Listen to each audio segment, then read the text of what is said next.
안녕하세요. 시인 수필가 하태무의 책 읽어주는 여자 그 82번째 시간입니다.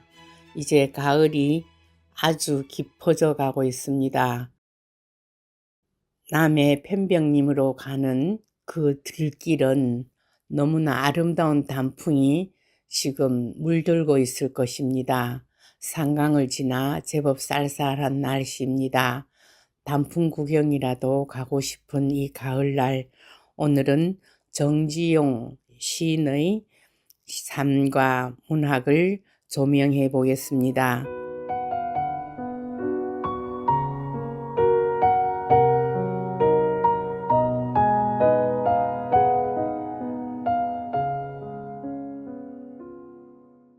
제 이야기는 남해 FM 91.9MHz 라디오와 남해 FM 스마트 전용 앱, 그리고 남해 FM 유튜브와 페이스북, 네이버 블로그, 소리올의 올리원 펜션을 통해서 매주 금요일 저녁 8시부터 30분간 진행됩니다. 재방송은 매주 일요일 저녁 9시와 화요일 오후 5시 일주일 3차례 진행되고 있습니다.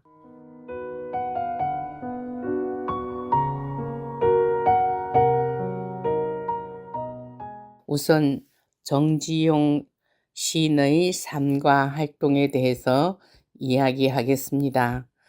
정지용 시인은 1902년 6월 20일 충청북도 옥천 하계리의 약재상을 경영하던 정태국과 정미하의 맏아들로 태어났습니다.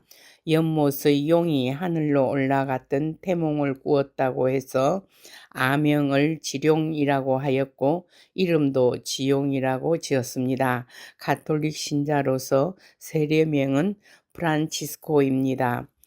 9살 때인 1910년 옥천 공립보통학교 지금의 죽향초등학교에 입학하였고 12살 때인 1913년 동갑인 송재숙과 결혼했습니다. 17살 때에는 1918년 서울로 올라와 희문고등보통학교에 입학하였습니다. 희문고보에 재학하면서 박팔량 등의 동인지 효람을 발간하였으며 1919년 3.1운동 당시에는 교내 시위를 주동하다가 무기정학을 받기도 했습니다. 그리고 1919년에 창간된 월간 종합지 서광의 3인이라는 소설을 발표하였습니다. 1922년 희문고보를 졸업한 뒤에 시작 활동을 하였고 희문고보 출신의 문우회에서 발간한 희문의 편집위원으로 지냈습니다. 이듬해인 1923년 휘문고보의 교비생으로 일본 교토의 도시사 대학 영문과에 입학하였습니다.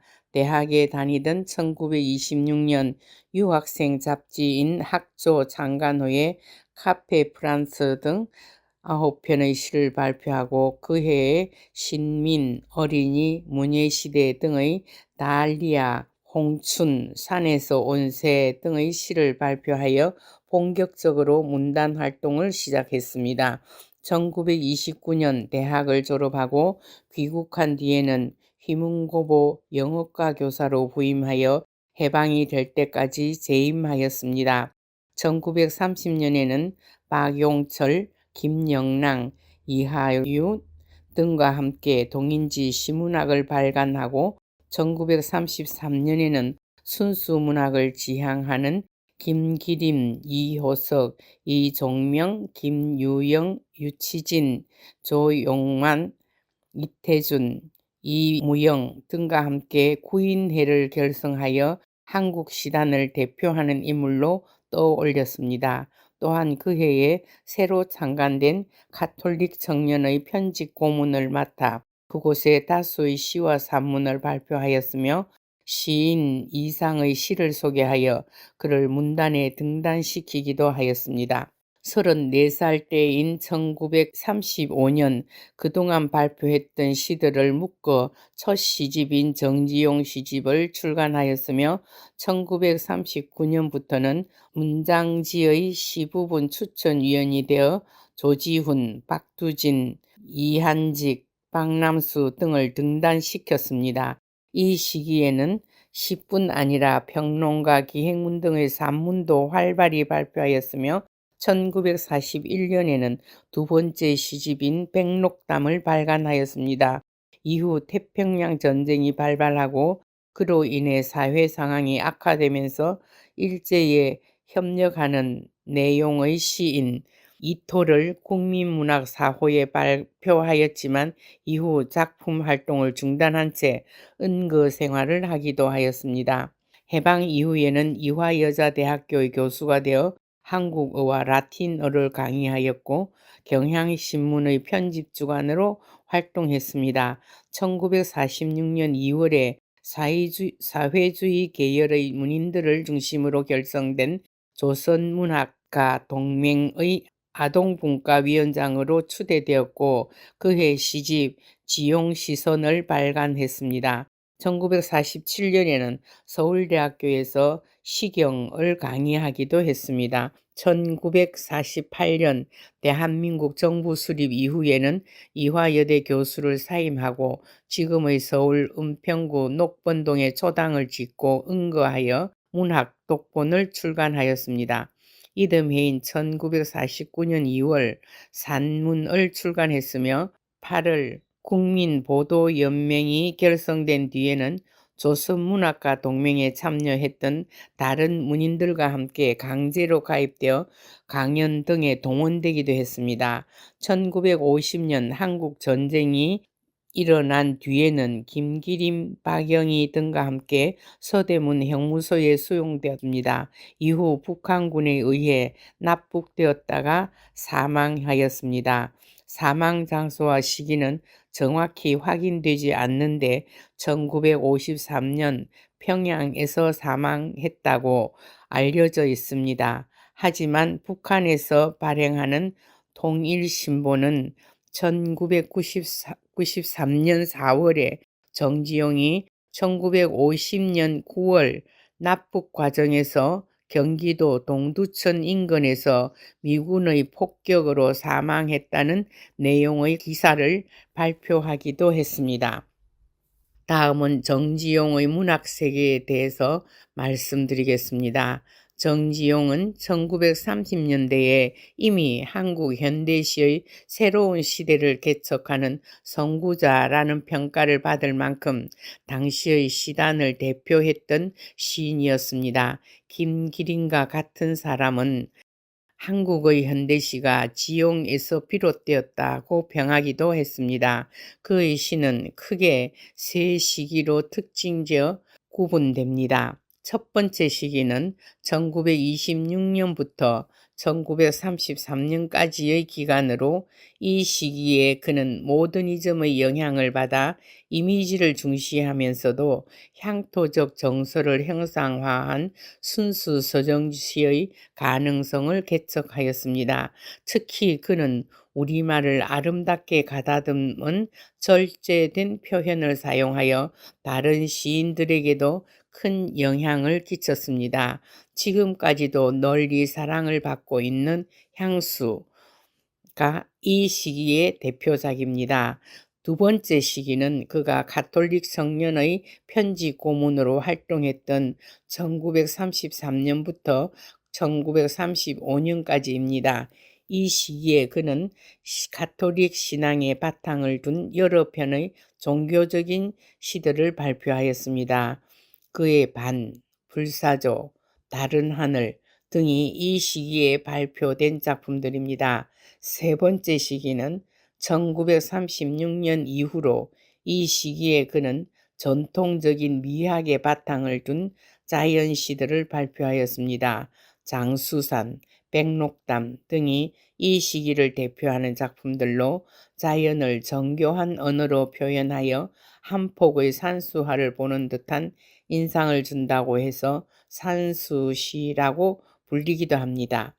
지용은 참신한 이미지와 절제된 시어로 한국 현대시의 성숙에 결정적인 기틀을 마련한 시인이라는 평가를 받습니다. 하지만 분단 이후 오랜 기간 동안 그의 시들은 다른 납북 문인들과 마찬가지로 공개적으로 언급하는 것이 금지되어 있었습니다. 그러다 수많은 문인들의 청원으로 1988년 3월에 해금되어 대중에게 다시 알려지기 시작했고 1989년에는 지용시 문학상이 제정되어 박두진이 1회 수상자로 선정된 뒤 오늘날까지 이어지고 있습니다. 1995년에는 그의 대표적인 작품인 향수가 가요로 만들어져 발표되기도 했으며 2003년 5월에는 이달의 문화인물로 선정되기도 했습니다. 시집으로 정지용 시집 시문학사에서 1985년 백록담 지용시선 산문집으로는 문학독본과 산문이 전해집니다. 그리고 이들 단행본에 실리지 않은 시와 산문들도 모아서 1988년에 민음사에서 정지용 전집의 시와 산문으로 나뉘어 2권으로 발간되었습니다. 정지용 시인이 일본 유학 시절에 쓴 첫 작품 카페 프랑스를 읽어보겠습니다.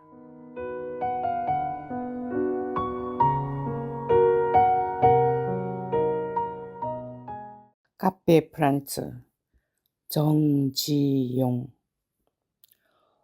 옮겨다 심은 종려나무 밑에 빗두르 쓴 장명등 카페 프랑스에 가자. 이놈은 루바시카, 또 한 놈은 보헤미안 넥타이, 삐쩍 마른 놈이 입장을 섰다. 밤비는 뱀 눈처럼 가는데 페이브벤트에 흐느끼는 불빛, 카페 프랑스에 가자.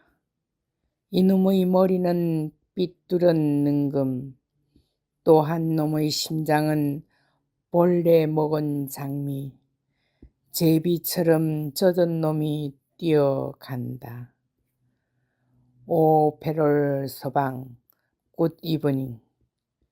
굿 이브닝, 이 친구 어떠하시오? 울금향 아가씨는 이 밤에도 갱사 커튼 밑에서 조시는구려. 나는 자작의 아들도 아무것도 아니란다. 남달리 손이 하얘서 슬프구나. 나는 나라도 집도 없단다. 내리석 테이블에 닿는 내 뺨이 슬프구나. 오 이국종 강아지야, 내 발을 빠르다오. 내 발을 빠르다오.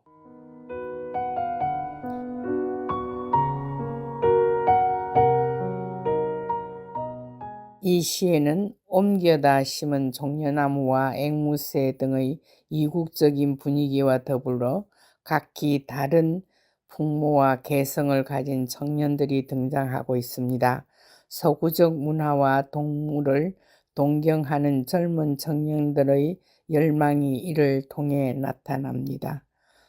밤비는 뱀눈처럼 가는 데와 페이브먼트에 흐느끼는 불빛 등은 화자의 날카로운 시적 통찰력을 보여주며 졸고 있는 카페의 아가씨들은 사실적인 풍경이기도 하지만 나른하고 도치적인 자의식의 다른 일면을 시사합니다.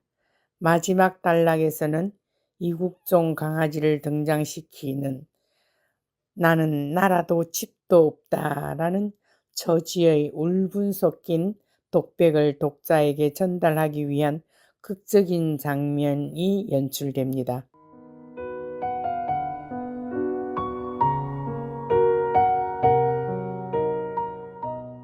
다음은 정지용 시인의 향수 시절의 시 유리창을 읽어드리겠습니다.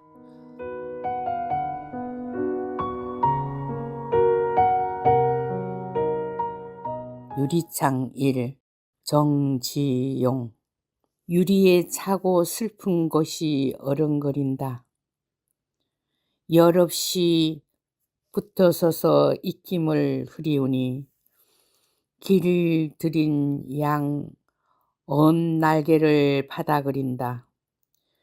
지우고 보고 지우고 보아도 새까만 밤이 밀려나가고 밀려와 부딪히고 물먹은 별이 반짝 보석처럼 bek힌다. 밤에 홀로 유리를 닦는 것은 외로운 황홀한 심사이여니 고운 폐혈관이 찢어진 채로 나는 산새처럼 날아갔구나.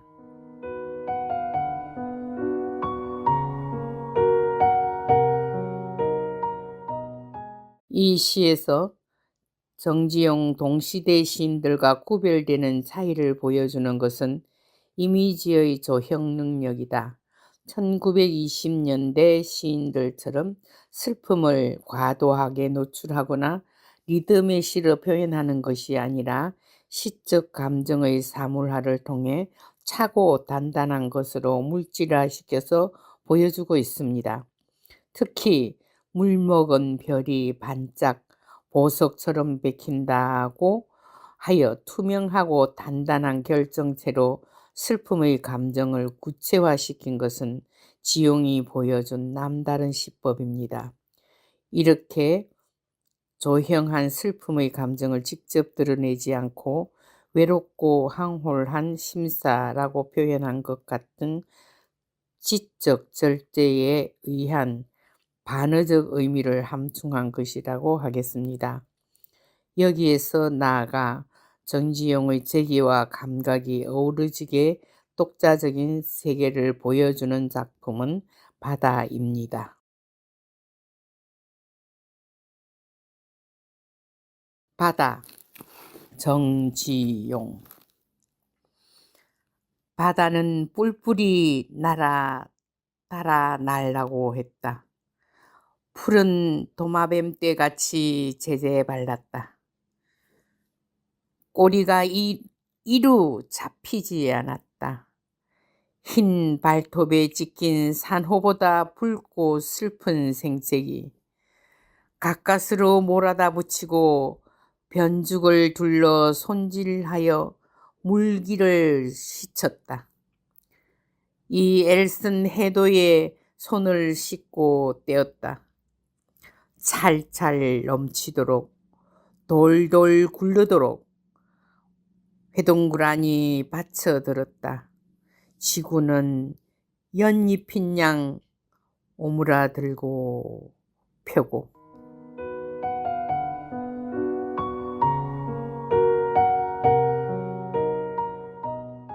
발랄하고 신선한 이미지를 감각적으로 구성한 바다에서 우리는 앞의 인용 부분처럼 파도치는 바다의 형상을 뿔뿔이 달아나려고 하는 푸른 도마뱀떼로 이미지화시키는 지용의 놀라운 언어 감각을 엿볼 수 있습니다.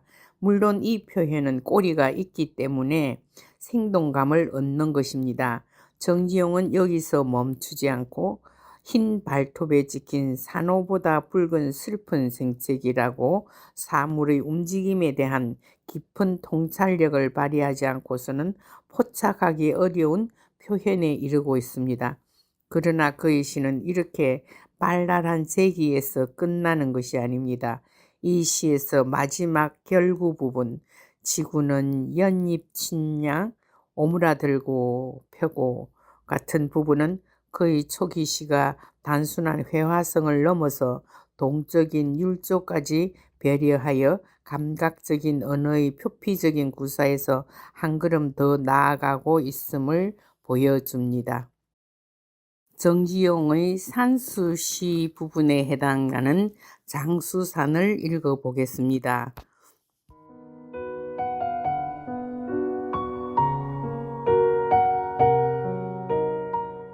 장수산 정지용 벌목정정이랬거니 아람들이 큰 소리 베어져 고리 울어 맹아리 소리 찌르릉 돌아 엄쩍도 하이. 다람쥐도 쫓지 않고 멧새도 울지 않어 깊은 산 고요가 차라리 뼈를 저리 우는데 눈과 밤이 조히 보이담 희고녀. 달도 보름을 기다려 흰 뜻은 한밤 이 고를 걸음이란다.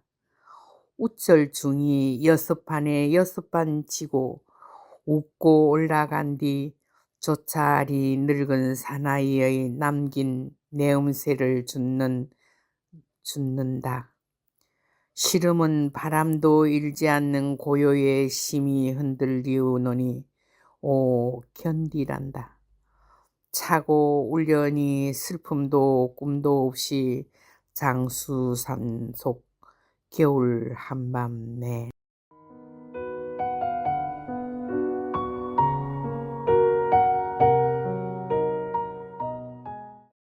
장수사는 구성동과 함께 발표한 것으로 이 시기 정신주의를 지향하던 정지용의 시적 연소성을 확인할 수 있는 매개적인 작품입니다.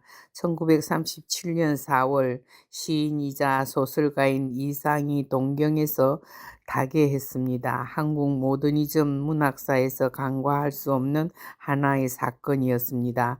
뒤이어 1938년 4월 중등학교에서 조선어 시간이 폐지되는 동시에 조선 육군 지원 명령이 시행되는 상황에서 당시 문단을 대표하는 시인이자 희문학교 교사이던 정지용이 시대에 대응할 수 있는 길은 산수 자연에 침잠하여 자신을 지키는 것이 거의 전부라고 해도 과언이 아니었을 것입니다.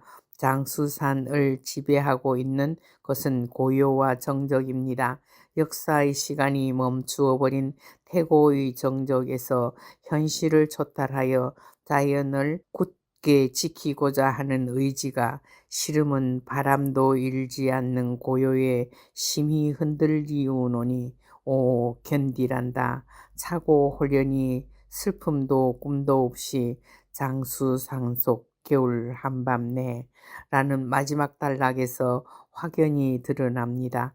세상의 번다함을 버리고 초연하게 살고 있는 우절 중이 남긴 자취를 찾아 나선 화자가 오히려 환한 달밤 바람도 일지 않는 고요에 심히 흔들리우는 시름을 가지고 있다는 것은 세상을 버리려고 해도 버리지 못하고 현실에 발붙이고 살고 있는 자기 자신을 슬픔도 꿈도 없이 굳게 지키고 싶은 의지의 표현이라고 하지 않을 수 없습니다.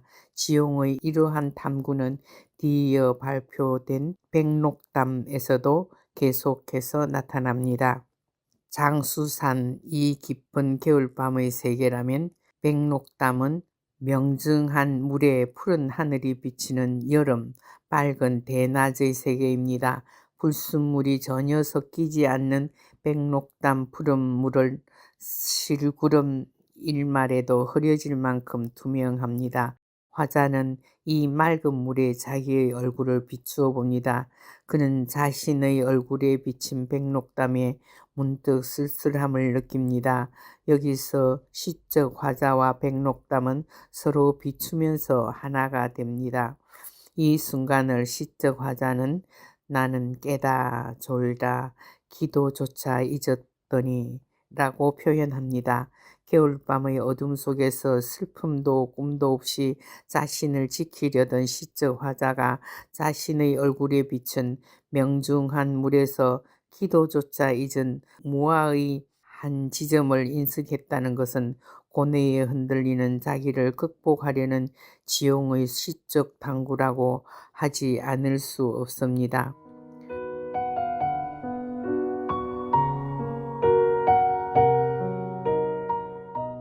백록담 정지용 가재도 기지 않는 백록담 푸른 물에 하늘이 든다. 불구에 가깝도록 고단한 나의 다리를 돌아 쏘가 갔다. 쫓겨온 실구름 일말에도 백록담은 흐리운다. 나의 얼굴에 한낮을 보겐 백록담은 쓸쓸하다. 나는 깨다 졸다 기도조차 잊었더니라.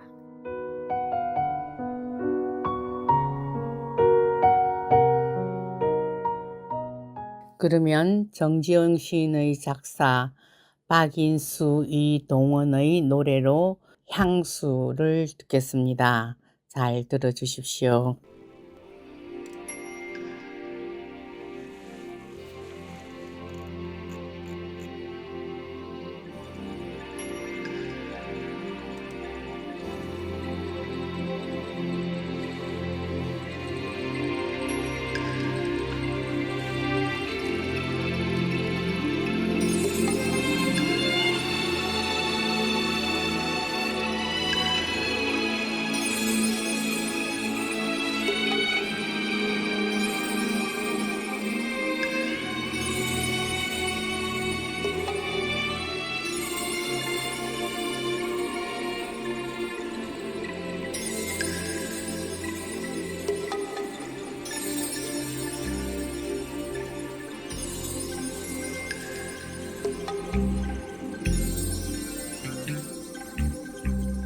넓은 벌동 쪽 끝으로 옛 이야기 지지대는 실개천이 휘돌아 나가고 얼룩배기 황소가 해설비금빛 게으른 울음을 우는 곳 그것이 참아 꿈엔 늘 잊힐 이야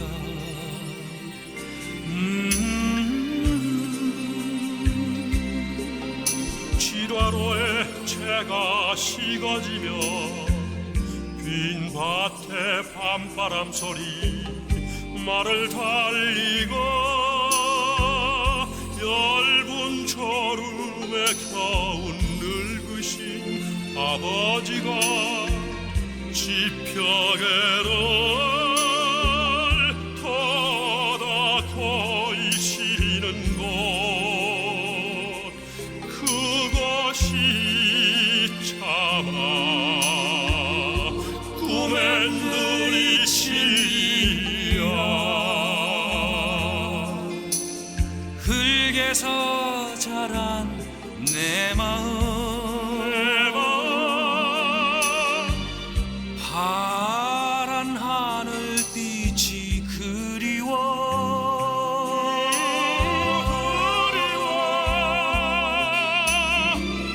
밖으로 쌍화산을 찾으러 그 서비스레 밤초롱 휘적시던 것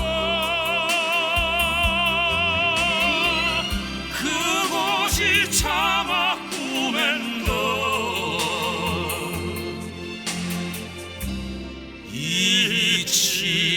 이칠리야 전설 바다에 춤추는 밤물결 같은 검은 귀밑머리 날리는 어린 누이와 아무렇지도 않고 예쁠 것도 없는 사절 밟아선 아내가 따가운 햇살을 등에 지고 이삭 줍던 곳 그것이 참아 꿈엔 늘 진리야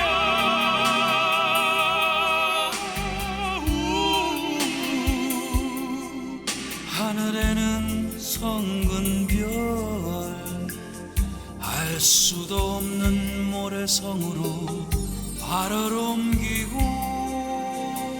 서리까마귀 우지 짓고 지나가는 초라한 집 흐릿한 불빛에 돌아앉아 도란도란 거리는